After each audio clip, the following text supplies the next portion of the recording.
खुलुमबाय भेटेरिनारि चेनेलाव गासैखौबो बरायबाय। आंनि चेनेलखौ साबस्क्राइब खालाम साबस्क्राइब आरो बे खाथिनि बेल आइकन बेलखौ थुनानै होदो जाहाथे गोदान भिडिअ बानायनायनि सिगांनो नटिफिकेसन सौहैनाय बायदि।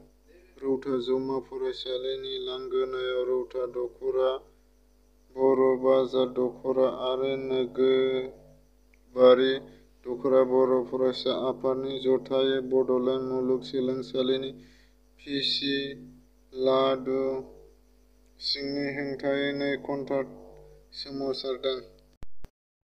गुबुन जायगानि खन्थाइगिरिफोरा क'क्राझार सोहोरनि साखाथियाव थानाय सद'दामारि बड'फा कालचारेल कमप्लेक्सआव जानाय 100 रावारि खन्थाइ फोरबोआव बाहागो लाफैना गोजोननाय फोरमायदों। बाक्सा जिल्लानि गबर्धना पुलिस थानानि सिङाव थानाय मानास र'ड गलायाव गामिनि गेजेरजों बोहैलांनाय दैसानि सायाव थानाय दालांनि थासारिया जोबोद गाज्रि। दुलाराय बर' फरायसा आफादा 2 घन्टा धरना हाबाफारि लानाय जादों। मैया बर' थुनलाइ सानखौ लोब्बा लाखिनानै बिटिआर हालामखौ 16 नबेम्बराव बन्द' फोसावबाय। मणिपुराव उदखारिफोरनि गाग्लोबनायाव मुंख्लं बिर जोहोलाव सुमन सोरगियारिनि गोथै सह'खौ मैया बिदाय होबाय।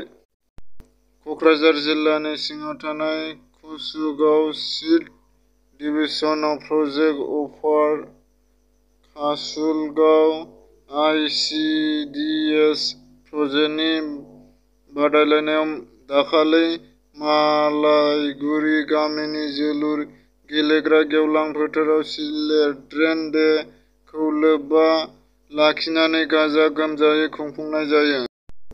हादरनि थाखाय गावनि आगोमा जिउखौ बाउलांनाय मुंख्लं बिर जोहोलाव सुमन सोरगियारिखौ जोनोम गामि थाय'खारकुसियाव जोबथा बिदाय होनाय साखाफारा।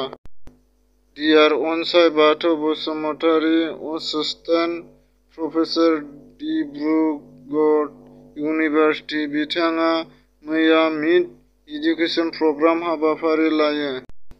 क'क्राझार जिल्लानि बिसमुरि आउटप'स्टनि सिङाव थानाय साहा ओनसोलनि बर' सुबुंफोरनि रायजो जानाय गामिफोराव बोराय फैदों मुंदांखा समाज सिबियारि डक्टर उपेन्द्र बां जै लोगोसे बिथांनि अनजालि बिजिरानि